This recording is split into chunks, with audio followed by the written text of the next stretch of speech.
నమస్కారం దూరదర్శన్ వార్తలకు స్వాగతం నేను శ్రీదేవి ముందుగా ముఖ్యాంశాలు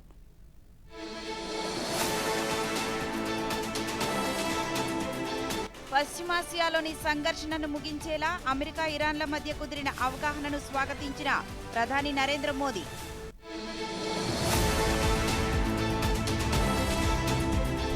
స్లోవేకియా ప్రధాని రాబర్ట్ ఫికోతో బ్రాటిస్లావాలో భారత ప్రధాని మోదీ ప్రతినిధి స్థాయి చర్చలు ఇరు దేశాల మధ్య సమగ్ర వ్యూహాత్మక భాగస్వామ్యం కొత్త శిఖరాలకు చేరుతుందన్న నరేంద్ర మోదీ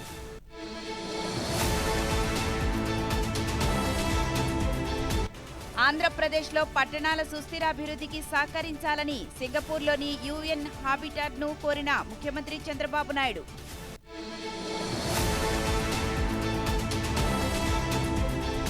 జూలై 14 వరకు ఓటర్ల జాబితా ప్రత్యేక సమగ్ర సవరణ కొనసాగుతుందన్న రాష్ట్ర ప్రధాన ఎన్నికల అధికారి వివేక్ యాదవ్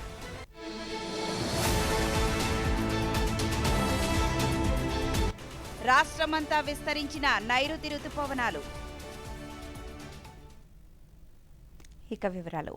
ప్రపంచవ్యాప్తంగా తీవ్రమైన ఆర్థిక అంతరాయానికి కారణమై అనేక దేశాలలో ప్రాణ నష్టానికి దారితీసిన పశ్చిమాసియాలోని సంఘర్షణను ముగించడానికి అమెరికా ఇరాన్ల మధ్య కుదిరిన అవగాహనను స్వాగతిస్తున్నట్లు ప్రధానమంత్రి నరేంద్ర మోదీ పేర్కొన్నారు.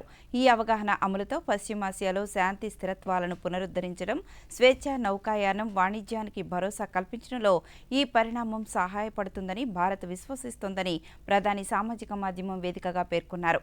సుస్థిరమైన తుది ఒప్పందానికి దారితీసేలా మిగిలిన అంశాలపై చర్చలు జరిపి ఒక స్థిరమైన తుది ఒప్పందానికి రావాలని నరేంద్ర మోదీ ఆకాంక్షించారు.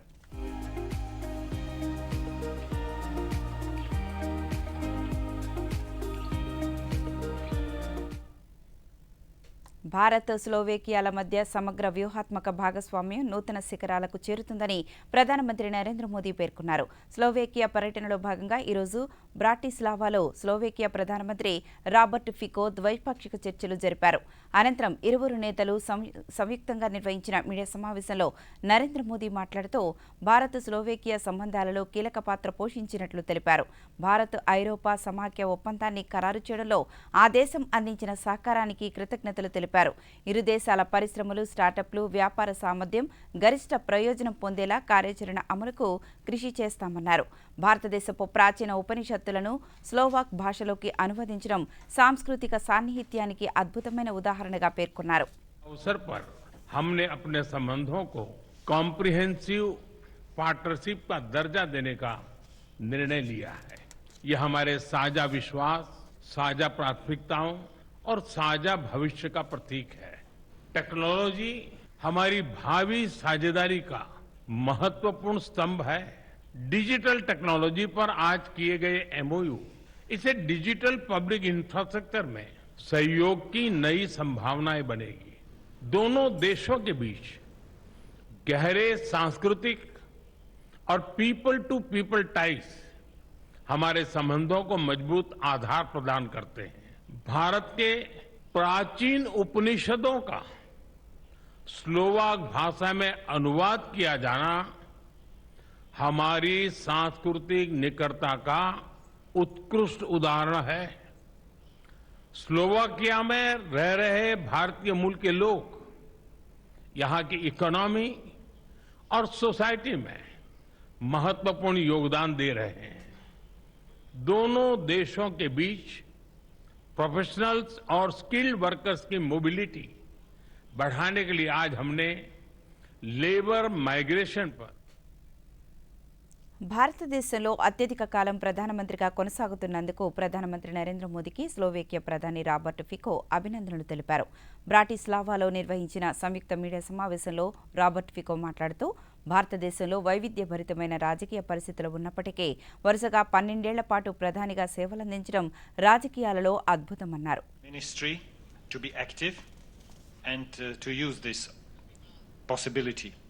When it comes to the importance of multilateralism in international politics, I would like to publicly declare that the government of the Slovak Republic supports a reform of the United Nations, and we're strongly convinced that countries like India have to be, I will repeat this, they have to be the part of the Security Council of the United Nations as permanent member. I congratulate you to the fact that you're the longest serving Prime Minister in India, because for consecutively for 12 years in such a difficult environment, when you have so many political parties, it's such a comprehensive. Bharat Slovakia republic మధ్య సమాచార ప్రసార రంగంలో audio visual సహకారంపై అవగాహన ఒప్పందం కుదిరింది. ఈ మేరకు ఇరు దేశాల ప్రధానుల సమక్షంలో ఆ దేశాల విదేశాంగ కార్యదర్శులు ఒప్పంద పత్రాలను మార్చుకున్నారు. అంతకుముందు బ్రాటిస్లావాలో స్లోవేకియా ప్రధాని రాబర్ట్ ఫికోతో ప్రధాని నరేంద్ర మోదీ ప్రతినిధి స్థాయి చర్చలు జరిపారు.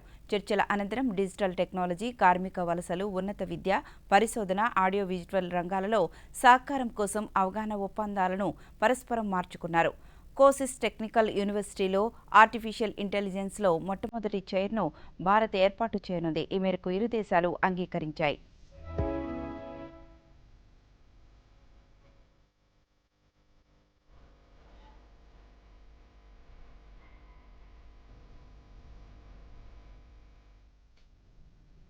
ప్రధానమంత్రి నరేంద్ర మోదీ స్లోవేకియా ప్రధానమంత్రి రాబర్ట్ ఫికోతో కలిసి బ్రాటిస్లావాలోని అజ్ఞాత సైనికుని సమాధి వద్ద పుష్పగుచ్చం ఉంచారు.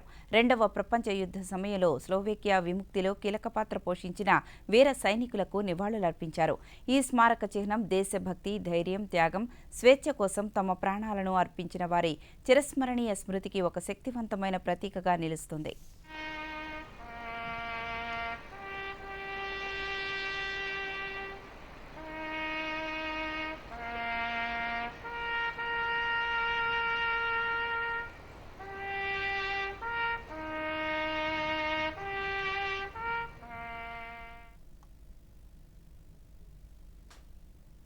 సింగపూర్ పర్యటనలో భాగంగా సిఐఐ ఏపీ బిజినెస్ డెలిగేషన్తో ముఖ్యమంత్రి చంద్రబాబు నాయుడు సమావేశమయ్యారు.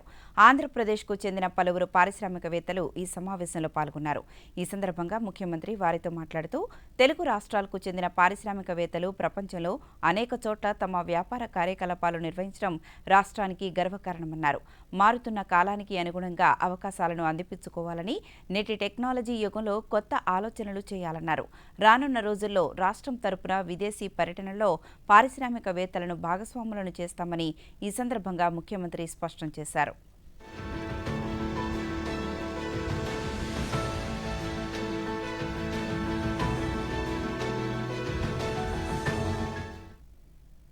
సింగపూర్ పర్యటనలో భాగంగా ముఖ్యమంత్రి Nara Chandrababu Naidu UN Habitat executive director Anaclaudia రోస్బాక్తో సమావేశమయ్యారు.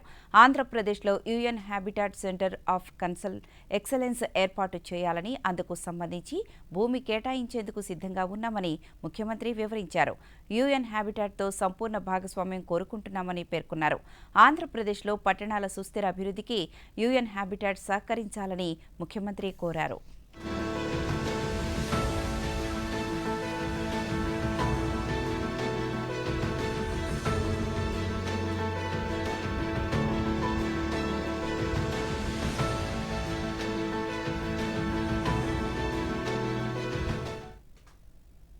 రాష్ట్రంలో ఓటర్ల జాబితా ప్రత్యేక సమగ్ర సవరణ ఈ రోజు నుంచి ప్రారంభమైనట్లు రాష్ట్ర ప్రధాన ఎన్నికల అధికారి వివేక్ యాదవ్ తెలిపారు. అమరావతి రాష్ట్ర సచివాలయంలో ఆయన మీడియాతో మాట్లాడుతూ జూలై 14 వరకు ఈ కార్యక్రమం జరుగుతుందని తెలిపారు. రాష్ట్రంలోని ప్రతి ఇంటికి, ప్రతి గడపకు సిబ్బంది వెళ్తారని, ఎన్నికల కమిషన్ నిబంధనల ప్రకారం సిబ్బందికి శిక్షణ ఇచ్చామని వివరించారు. ఆన్లైన్ విధానాన్ని కూడా అమల్లోకి తీసుకొచ్చినట్లు తెలిపారు. తొలి రోజు ప్రజల నుంచి విశేష స్పందన వచ్చిందని పేర్కొన్నారు. ఇంటికి వచ్చేటప్పటికి ఒక ప్రీ ఫిల్డ్ ఎన్యూమరేషన్ ఫామ్ అనేది వాళ్ళకి అందజేస్తారు. అది అందజేసేటప్పటికి ఆ ఓటర్స్ అనేది ఖచ్చితంగా 2002 ఎలక్టోరల్ రోల్లో వాళ్ళ డీటెయిల్స్ ఆ ఫారాల్లో నింపేసి ఒక కలర్డ్ ఫోటోగ్రాఫ్ మరియు సిగ్నేచర్ చేసి ఆ తిరిగి ఎన్యూమరేషన్ ఫామ్ని ఇవ్వాల్సిన ఉంటుంది. మళ్ళీ బిఏలో వాళ్ళ ఆఫీస్కి వచ్చి అటువంటి వచ్చిన ఎన్యూమరేషన్ ఫామ్ని డిజిటైజ్ చేస్తారు. బేసికలీ లాస్ట్ 10 days నుంచి మనం ప్రిపరేషన్ చేస్తున్నాము. ఆ ట్రైనింగ్ అంటే as part of preparation training ఇవ్వడం జరిగింది. అలాగే ఎన్యూమరేషన్ ఫారాలు కూడా మనం ప్రింట్ చేసాం. ప్రింటింగ్ చేసేసి వాళ్ళకి అందచేయడం జరిగింది. ఎవ్రీ 3-4 hours డేటా కూడా మనకి డాష్ బోర్డ్లో వస్తుంది. డిఓ లెవెల్లో చూడొచ్చు, సిఓ లెవెల్లో చూడొచ్చు. ఈఆర్ఓ లెవెల్లో అండ్ డిఓ కలెక్టర్ లెవెల్లో కూడా ప్రతిరోజు ఈవినింగ్ మీడియా రిలీజ్ ఇచ్చేస్తే కేంద్ర ప్రభుత్వం లక్షల కోట్ల రూపాయల నిధులను ప్రజా సంక్షేమం, అభివృద్ధి కార్యక్రమాలకు వినియోగిస్తోందని రాజ్యసభ సభ్యుడు పాకా వెంకట సత్యనారాయణ తెలిపారు. కృష్ణా జిల్లా మచిలీపట్నంలో ఈరోజు మీడియాతో మాట్లాడుతూ ప్రతి ఒక్కరిని అభివృద్ధిలో భాగస్వామ్యం చేస్తున్నామని, రాష్ట్ర రాజధాని అమరావతి నిర్మాణానికి 10,000 కోట్ల రూపాయలను కేటాయించడమే కాకుండా రోడ్డు, రైలు, వాయు, జల రవాణా ఉండే విధంగా అందుకు అవసరమైన అభివృద్ధి కార్యక్రమాలకు సహకారం అందిస్తోందని తెలిపారు.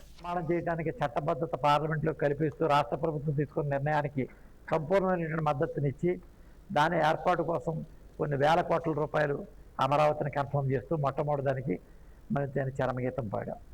రెండవది, పోలవరం ప్రాజెక్టు పూర్తిగా కేంద్రమే సేకరించి బహుశా వచ్చే సంవత్సరానికి పోలవరం ప్రాజెక్టు కూడా పూర్తి చేసేటటువంటి ప్రయత్నం కూడా ఈ ప్రభుత్వం బీజేపీ పూర్తిగా తన యొక్క బాధ్యతను సేకరించిందనే విషయాన్ని కూడా తెలియజేస్తున్నాం. మూడోది, వాస్తవంగా విశాఖపట్నం స్టీల్ సిటీ ఇప్పుడున్నటువంటి పరిస్థితుల్లో అనేక నష్టాలతో ఉన్నప్పటికీ కూడా ఆంధ్ర రాష్ట్ర ప్రజల యొక్క మనోభావాలను దృష్టిలో పెట్టుకుని ఆర్థికంగా భారమైన దీనికి సంబంధించినటువంటి మరి ఏదైతే జాతీయం చేయాలనేటువంటి ఆలోచన ఉందో దాన్ని కూడా నిలువరిస్తూ ఈ రాష్ట్రంలో అనేక సంస్థలకి మేము ఇవ్వడం జరిగింది. ఆ సంస్థలో ప్రధానిగా నరేంద్ర మోదీ దేశాభివృద్ధిలో కీలక భాగస్వామి అయ్యారని ఎమ్మెల్యే సోము వీర్రాజు అన్నారు. డాక్టర్ బీఆర్ అంబేద్కర్ కోనసీమ జిల్లా అమలాపురంలో ఈరోజు ఆయన మీడియాతో మాట్లాడుతూ ప్రభుత్వం అమలు చేస్తున్న పలు అభివృద్ధి పనులను వివరించారు. మారుమూల గ్రామాలలో జన్ధన్ ఖాతాల ద్వారా ప్రత్యక్ష నగదు బదిలీ అయినట్లు తెలిపారు. మహిళల కోసం ప్రభుత్వం 10 కోట్ల ఎల్పీజీ కనెక్షన్లను అందించడం జరిగిందన్నారు. బాగా అభివృద్ధి చెందిన అకౌంట్స్ ఎక్కువ ఉంటాయి, కానీ యూపీ, బీహార్, వెస్ట్ బెంగాల్ ఇలాంటి రాష్ట్రాల్లో అకౌంట్స్ పేదవాళ్ళకి లేవు. దాన్ని గుర్తించి ఆయన 14లోనే జన్ధన్ అకౌంట్ను ఓపెన్ చేశారు, 0 అకౌంట్స్ని ఓపెన్ చేశారు.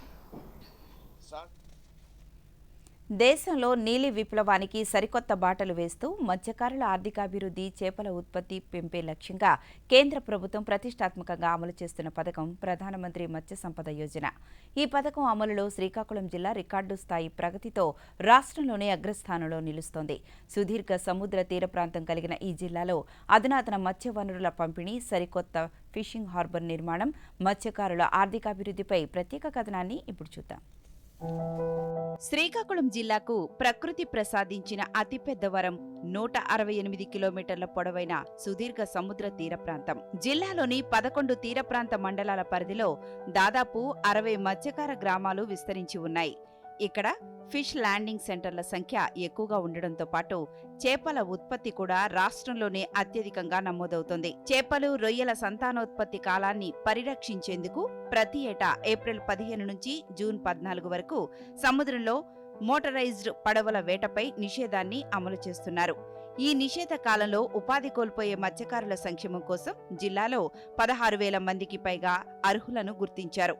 ఇందులో అర్హత పొందిన ప్రతి మత్స్యకార కుటుంబానికి ప్రభుత్వం 20,000 రూపాయల చొప్పున నేరుగా ఆర్థిక సహాయాన్ని అందించి ఆసరాగా నిలిచింది. అలాగే శ్రీకాకుళం జిల్లాలో అయితే 168 కోస్టల్ లైన్ ఉంది. అన్నింటికన్నా ఎక్కువ తీర విస్తీర్ణం ఉన్నది ఈ జిల్లా అండి. అలాగే 11 కోస్టల్ మండల్స్ కూడా ఉన్నాయి. ఫిషర్మెన్ విలేజెస్ కూడా 60 వరకు ఉన్నాయి. అంతా మన జిల్లాలో ప్రొడక్షన్ అనేది కూడా ఎక్కువ ఉంది. ఎందుకంటే మనకి ఫిష్ ల్యాండింగ్ సెంటర్స్, ఈ కోస్ట్ లైన్ ఎక్కువ కాబట్టి ప్రొడక్షన్ అనేది కూడా అధికంగా జరుగుతుంది. అలాగే ఇప్పుడు మనం బ్యాన్ పీరియడ్ అనేది ఇంప్లిమెంట్ చేస్తున్నాం. అంటే మోటరైజ్డ్ క్రాఫ్ట్ అనేది ఫిషింగ్కి వెళ్ళకూడదు. అది ఏప్రిల్ 14వ తారీఖు నుంచి జూన్ 14వ తారీఖు వరకు మనం బ్యాన్ పీరియడ్ అనేది అమలు చేస్తాము. ప్రధానమంత్రి మత్స్య సంపద యోజన కింద మత్స్యకారులకు కేంద్రం ఇచ్చే 40% సబ్సిడీకి తోడు జిల్లాలో సిఎస్ఆర్ నిధుల ద్వారా మరో 10% కలిపి మొత్తం 50% సబ్సిడీతో పడవలు, ఇంజన్లు, వలలతో కూడిన 351 మెగా యూనిట్లను మత్స్యకారులకు పంపిణీ చేశారు. ఇందుకోసం 3.15 కోట్ల రూపాయల సబ్సిడీతో పాటు మొత్తంగా మత్స్య వనరుల అభివృద్ధికి 13 కోట్ల రూపాయలకు పైగా వ్యయం చేశారు. మరోవైపు ఎచ్చెర్ల మండలం బుడగట్లపాలెంలో మత్స్యకారుల దశాబ్దాల కల అయిన ఫిషింగ్ హార్బర్ నిర్మాణానికి ఏకంగా 447.7 కోట్ల రూపాయల నిధులను మంజూరు చేశారు. కొత్తగా ప్రధానమంత్రి మత్స్య సంపద యోజన పథకాన్ని కొత్తగా ప్రవేశపెట్టడం, కేంద్ర ప్రభుత్వం నుంచి గజెట్ నోటిఫై కాబడిన 60 ల్యాండింగ్ సెంటర్లలో మత్స్యకారులు రోజు వేటలకి సముద్రంలో వేట సాగిస్తూ ఉన్నారు.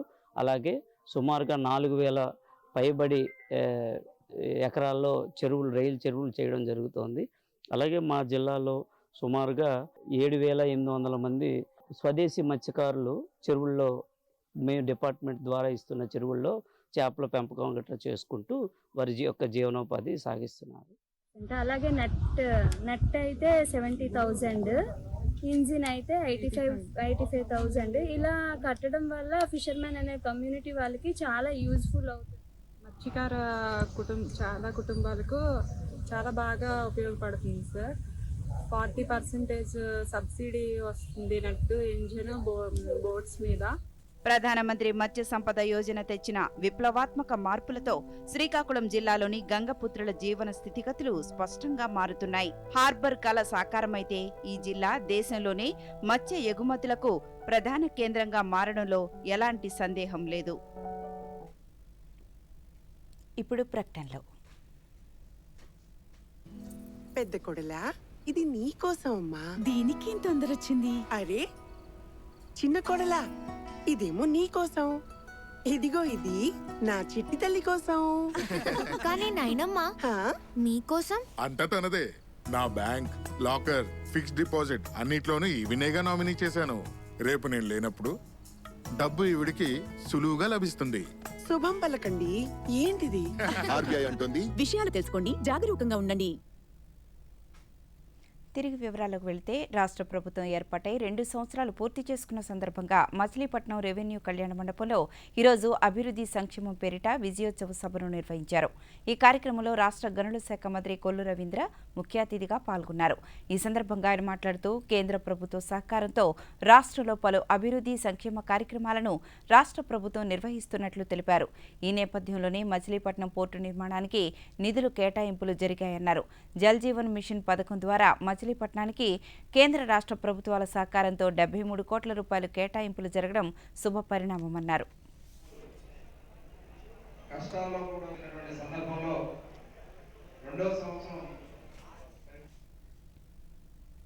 దేశంలో పెట్రోల్, డీజిల్, ఎల్పీజీ సరఫరా స్థిరంగా ఉందని కేంద్ర పెట్రోలియం, సహజవాయువుల మంత్రిత్వ శాఖ సంయుక్త కార్యదర్శి సుజాత శర్మ తెలిపారు.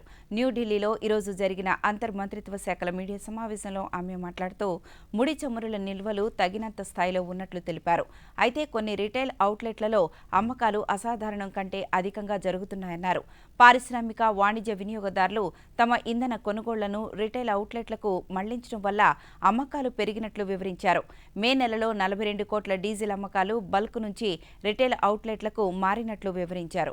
सिटी पर ऑपरेट कर रही हैं, क्रूड इन्वेंट्रीज मेंटेन्ड हैं और परंतु इसके अलावा कुछ रिटेल आउटलेट्स के ऊपर हाई सेल देखी जा रही है और इसका मुख्य कारण है कि जो इंडस्ट्रियल और डायरेक्ट या इंस्टीट्यूशनल और कमर्शियल कंज्यूमर्स हैं, उनकी सेल रिटेल आउटलेट्स पर शिफ्ट हुई है. अगर मैं आपको एक आंकड़ा देने की कोशिश करूं तो ऐसा समझें कि लगभग 42 करोड़ लीटर डीजल जो पहले बल्क से. వ్యవసాయాన్ని పరిరక్షించేందుకు దేశవ్యాప్తంగా ఒక ప్రచారం జరుగుతోందని కేంద్ర వ్యవసాయ, రైతు సంక్షేమ శాఖ మంత్రి శివరాజ్ సింగ్ చౌహాన్ అన్నారు. మధ్యప్రదేశ్లోని రైసేన్ జిల్లాలో సిల్వానీలో నిర్వహించిన ప్రజా సంక్షేమ శిబిరంలో ఆయన మాట్లాడుతూ, రైతులు ఎంత మొత్తంలో ఎరువులు వాడాలి, ఏ భూమిలో ఏ పంటలు, కూరగాయలు పండించాలి అనే విషయాలను రైతులకు వ్యవసాయ అధికారులు వివరించినట్లు తెలిపారు. योजना प्रारंभ होने वाली है और उसमें कितना पैसा आ रहा है? इस साल उसमें अकेले मध्य प्रदेश को हमने दिए हैं 7,500 करोड़ रुपया 9 महीने के लिए. 9 महीना मतलब जुलाई से शुरू होकर मार्च तक के लिए 7,500 करोड़. ये पैसा राज्य सरकार को हमने भेज दिए और राज्य सरकार से पंचायतों में आएंगे और पंचायतों में भी ये तय कर दिया कि अब दिल्ली और भोपाल फैसला नहीं करेगा कि गांव में क्या। ప్రపంచవ్యాప్తంగా యోగాకు విశిష్ట ఆదరణ లభించిందని కేంద్ర ఆయుష్ ఆరోగ్య కుటుంబ సంక్షేమ శాఖ సహాయ మంత్రి ప్రతాప్ రావ్ జాదవ్ అన్నారు. ఈరోజు ఆయన న్యూఢిల్లీలో మీడియాతో మాట్లాడుతూ యోగాను చారిత్రక వారసత్వంతో అనుసంధానిస్తామన్నారు. ఈ నెల 21న కోల్కతాలో చారిత్రక రెడ్ రోడ్ వేదికగా 12వ అంతర్జాతీయ యోగా దినోత్సవ వేడుకల్లో ప్రధానమంత్రి నరేంద్ర మోదీ పాల్గొననున్నట్లు తెలిపారు. యోగా ఫర్ ఏజింగ్ ఇతివృత్తంతో లక్షలాది మంది ప్రజల భాగస్వామ్యంతో ఈ కార్యక్రమాన్ని నిర్వహించనున్నట్లు తెలిపారు. ఈ సంవత్సరం దేశవ్యాప్తంగా 100 ప్రతిష్టాత్మక ప్రదేశాలలో కార్యక్రమాలు నిర్వహిస్తున్నట్లు సహాయ మంత్రి పేర్కొన్నారు. और उसमें हमारे नेतृत्व हमारे आदरणीय प्रधानमंत्री नरेंद्र मोदी जी करेंगे. वहाँ के मुख्यमंत्री भी शुभेंदु अधिकारी भी उसमें रहेंगे, राज्यपाल भी रहेंगे. अभी वैसे हमने तैयारी की है, लेकिन अभी हमारा मंत्रालय उसमें काम. భారతదేశపు పవనశక్తి రంగం కొత్త శిఖరాలను అధిరోహిస్తున్న తరుణంలో WTMARUT పోర్టల్ ప్రారంభం ఒక ప్రధాన ముందడుగును సూచిస్తుందని కేంద్ర నూతన పునరుత్పాదక ఇంధన శాఖ మంత్రి ప్రహ్లాద్ జోషి తెలిపారు. గోవాలో జరిగిన గ్లోబల్ విండ్ డే వేడుకలలో ఆయన మాట్లాడుతూ పారదర్శకత, సామర్థ్యం, డిజిటల్ ఏకీకరణ దిశగా పోర్టల్ ఏర్పాటైనట్లు తెలిపారు. ఈ పోర్టల్ తయారీ కేంద్రాల నుండి ప్రాజెక్టు సైట్ల వరకు పవనశక్తి భాగాలను పూర్తిస్థాయిలో పర్యవేక్షించడానికి వీలు కల్పిస్తోందన్నారు. తద్వారా పటిష్టమైన జవాబుదారీతనంతో కూడిన నిబంధనల పాటింపును నిర్ధారిస్తుందని తెలిపారు. Increased from 10 gigawatt in 2014 to now 24 gigawatt today. This means we have the supply chain ready, but the resource adequate studies. యువతలో దేశభక్తి, నాయకత్వ లక్షణాలు, క్రమశిక్షణ, సామాజిక బాధ్యతాభావం పెంపొందించడంలో నేషనల్ క్యాడెట్ కార్ప్స్ NCC కీలక పాత్ర పోషిస్తోంది. రక్షణ రంగంలో విస్తృత ఉద్యోగ అవకాశాలు ఉండడంతో నేటి విద్యార్థులు చదువుతో పాటు NCC వైపు అడుగులు వేస్తున్నారు. ఇందులో భాగంగా పశ్చిమ గోదావరి జిల్లా తాడేపల్లిగూడెంలోని శశి ఇంజనీరింగ్ కాలేజ్ ప్రాంగణంలో ప్రతిష్టాత్మక 12వ battalion group selection camp IGC TSC ఘనంగా ముగిసింది. డ్రోన్ టెక్నాలజీ, ఆయుధ వినియోగం వంటి అత్యాధునిక శిక్షణతో సాగిన ఈ మెగా క్యాంప్పై ప్రత్యేక కథనాన్ని ఇప్పుడు చూద్దాం. Kakinada national cadet corps unit ఆధ్వర్యంలో తాడేపల్లిగూడెంలో నిర్వహించిన వార్షిక శిక్షణా శిబిరానికి వివిధ జిల్లాల నుండి క్యాడెట్లు తరలివచ్చారు. సుమారు 600 మంది NCC క్యాడెట్లు ఈ 10 రోజుల శిబిరంలో పాల్గొన్నారు. రాష్ట్రంలోని వివిధ ప్రముఖ విద్యా సంస్థల నుంచి ఎంపికైన ఈ క్యాడెట్లకు దేశ రక్షణ రంగంలో వస్తున్న అత్యాధునిక మార్పులపై శిక్షణ అందించారు. క్యాడెట్లకు మిలిటరీ స్థాయి డ్రిల్, మ్యాప్ రీడింగ్, ఆయుధాల వినియోగంపై అవగాహన, ఫైరింగ్, విపత్తు నిర్వహణ, యోగా వంటి అంశాలలో శిక్షణ ఇచ్చారు. రక్షణ రంగంలో డ్రోన్ల వినియోగం పెరుగుతున్న నేపథ్యంలో డ్రోన్లను ఎలా ఆపరేట్ చేయాలి, వాటి మరమ్మతులు ఎలా చేయాలనే అంశాలతో పాటు శత్రువుల నుంచి వచ్చే ప్రమాదకరమైన డ్రోన్లను ఎలా గుర్తించి పడగొట్టాలనే యాంటీ డ్రోన్ వ్యూహాలపై క్యాడెట్లకు ప్రాయోగిక శిక్షణ ఇచ్చారు. ఇలా కంబైన్డ్గా క్యాంప్స్ పెట్టడం వల్ల మేము చాలా నాలెడ్జ్ గెయిన్ చేయొచ్చు.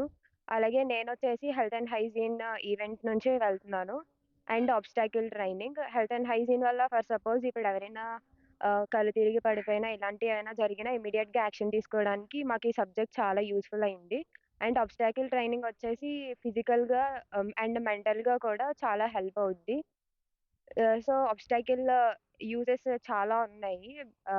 ఇన్ ఫ్యూచర్ కూడా మనకి ఏమైనా ఎదురైనా సరే ఈజీగా దాన్ని సాల్వ్ చేసుకునే కెపాసిటీ ఓన్లీ ఆబ్స్టాకిల్స్ వల్ల మాత్రమే వచ్చింది నాకు. ట్రైనింగ్తో పాటు హెల్త్ విభాగాల్లో క్యాడెట్లు శిక్షణ పూర్తి చేశారు.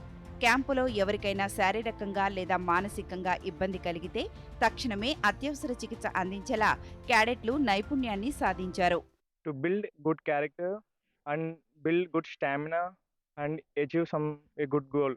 My short term goal is to build good character, good physique, and my long term goal is to become a department officer. ఇక్కడ వచ్చేసి events, firing, map reading, health and hygiene, JDFS, next ఆబ్స్టాకిల్స్ and tent pitching జరుగుతున్నాయి. ఇవన్నీ కూడా కెడెట్స్కి discipline and ఫిజికల్గా fit and స్ట్రాంగ్గా చేస్తాయి. Next నేను వచ్చి అచీవ్మెంట్ చేసా, బీలో IGC TSC చేశాను. నెక్స్ట్ LIDC కంప్లీట్ చేసా, local independence day camp at Vijayawada. మేము డ్రోన్ క్యాంప్లో డీజే ఫాంటమ్ అనే డ్రోన్ని ఫ్లై చేసాము. సో మేము డ్రోన్ క్యాంప్లో చేసింది ఫ్లయింగ్ ఒకటి టెస్ట్ చేశారు. ఇంకొకటి మేము స్టిమ్యులేషన్ చేసాము, షోల్డరింగ్ చేసాము. అలాగే డిస్మాంట్లింగ్, అసెంబ్లింగ్ కూడా చేసాము డ్రోన్‌లో. సో, డ్రోన్ ఒక స్పెషల్ సబ్జెక్ట్ కింద ఎన్‌సీసీలో ప్రొవైడ్ చేశారు. దీనివల్ల మేము డిఫెన్స్ వైపు కూడా వెళ్ళొచ్చని ఒక భావనతో డ్రోన్‌ని ఇంట్రడ్యూస్ చేశారు. ఏకాగ్రత క్రమశిక్షణ నినాదంతో సాగిన ఎన్సీసీ తాడేపల్లిగూడెం శిక్షణా శిబిరం ద్వారా రేపటి తరం వీరులను విజయవంతంగా తీర్చిదిద్దింది. ఇక్కడి కఠిన శిక్షణ ద్వారా దేశభక్తిని నింపుకున్న ఈ క్యాడెట్లు రాబోయే రోజుల్లో భారత రక్షణ రంగంలో దేశ కీర్తి పతాకాన్ని ఎగురవేస్తారనడంలో ఎలాంటి సందేహం లేదు.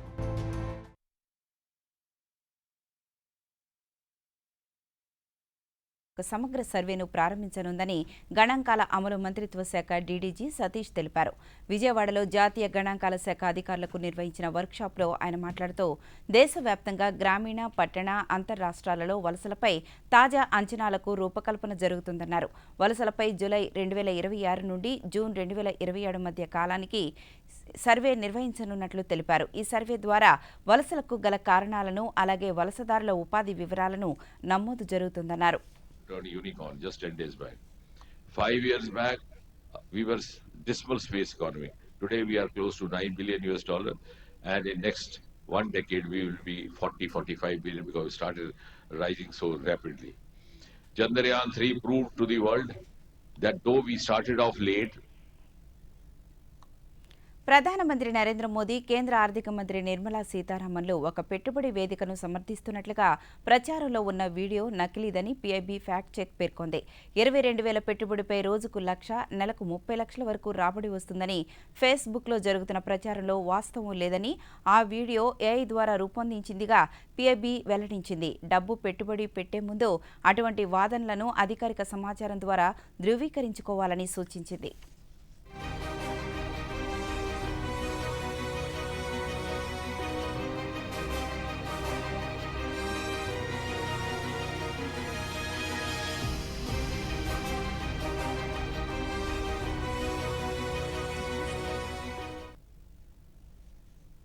జాతీయ గణాంకాల కార్యాలయం ఎన్ఎస్ఓ వలస విధానంపై ఒక సమగ్ర సర్వేను ప్రారంభించనుందని గణాంకాల అమలు మంత్రిత్వ శాఖ డీడీజీ సతీష్ తెలిపారు.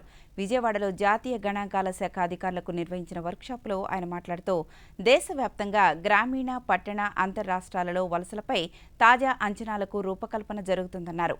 వలసలపై జూలై 2026 నుండి జూన్ 2027 మధ్య కాలానికి సర్వే నిర్వహించనున్నట్లు తెలిపారు. ఈ సర్వే ద్వారా వలసలకు గల కారణాలను అలాగే వలసదారుల ఉపాధి వివరాలను నమోదు జరుగుతుందన్నారు.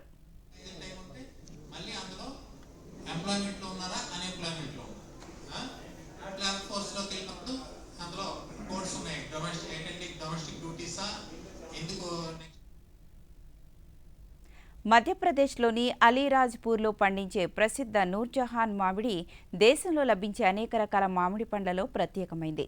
పరిమాణంలోనూ బరువులోనూ ప్రత్యేకంగా నిలుస్తోంది.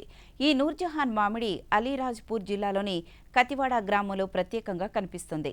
తోట యజమాని శివరాజ్ సింగ్ జాదవ్ మాట్లాడుతూ ఒక్కో పండు 3 నుంచి 4 కిలోల బరువు ఉంటుందన్నారు. దీని రుచి కూడా ఎంతో బాగుంటుందని తెలిపారు. సంవత్సరాల క్రితం తన అంటుకట్టి ఈ రకాన్ని అభివృద్ధి చేసి దానికి నూర్జహాన్ అని పేరు పెట్టినట్లు తెలిపారు.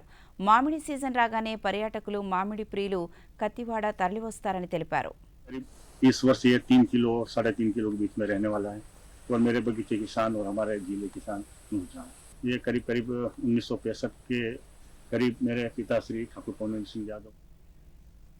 చిన్నారులపై సామాజిక మాధ్యమాల ప్రభావాన్ని అరికట్టేందుకు బ్రిటన్ ప్రభుత్వం కీలక నిర్ణయం తీసుకుంది. 16 ఏళ్లలోపు చిన్నారులు సామాజిక మాధ్యమాలు వినియోగించకుండా చట్టం తీసుకురానున్నట్లు ఆ దేశ ప్రధాని కీర్ స్టార్మర్ ప్రకటించారు. గేమింగ్, లైవ్ స్ట్రీమింగ్ ప్లాట్ఫామ్లపై పరిమితులు విధించనున్నట్లు తెలిపారు. పిల్లలు గంటల కొద్దీ సమయాన్ని స్క్రీన్లకు కేటాయించడం వల్ల వారిలో తలెత్తుతున్న ఆరోగ్య, మానసిక సమస్యలను నివారించడానికి ఈ చర్యలు తీసుకుంటున్నట్లు పేర్కొన్నారు. ఈ చర్య చిన్నారులకు వారి భవిష్యత్తుకు నిజమైన మార్పును తీసుకువచ్చే ఒక గొప్ప అంశమని కీర్ స్టార్మర్ అభివర్ణించారు.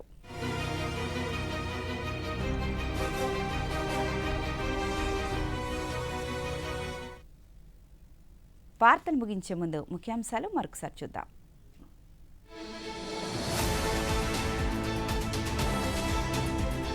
పశ్చిమాసియాలోని సంఘర్షణను ముగించేలా అమెరికా ఇరాన్ల మధ్య కుదిరిన అవగాహనను స్వాగతించిన ప్రధాని నరేంద్ర మోదీ.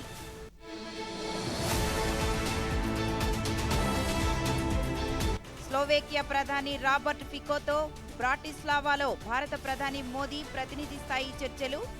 ఇరు దేశాల మధ్య సమగ్ర వ్యూహాత్మక భాగస్వామ్యం కొత్త శిఖరాలకు చేరుతుందన్న నరేంద్ర మోదీ.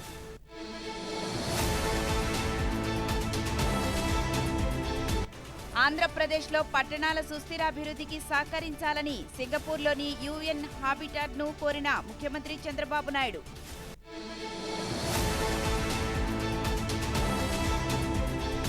జూలై 14 వరకు ఓటర్ల జాబితా ప్రత్యేక సమగ్ర సవరణ కొనసాగుతుందన్న రాష్ట్ర ప్రధాన ఎన్నికల అధికారి వివేక్ యాదవ్.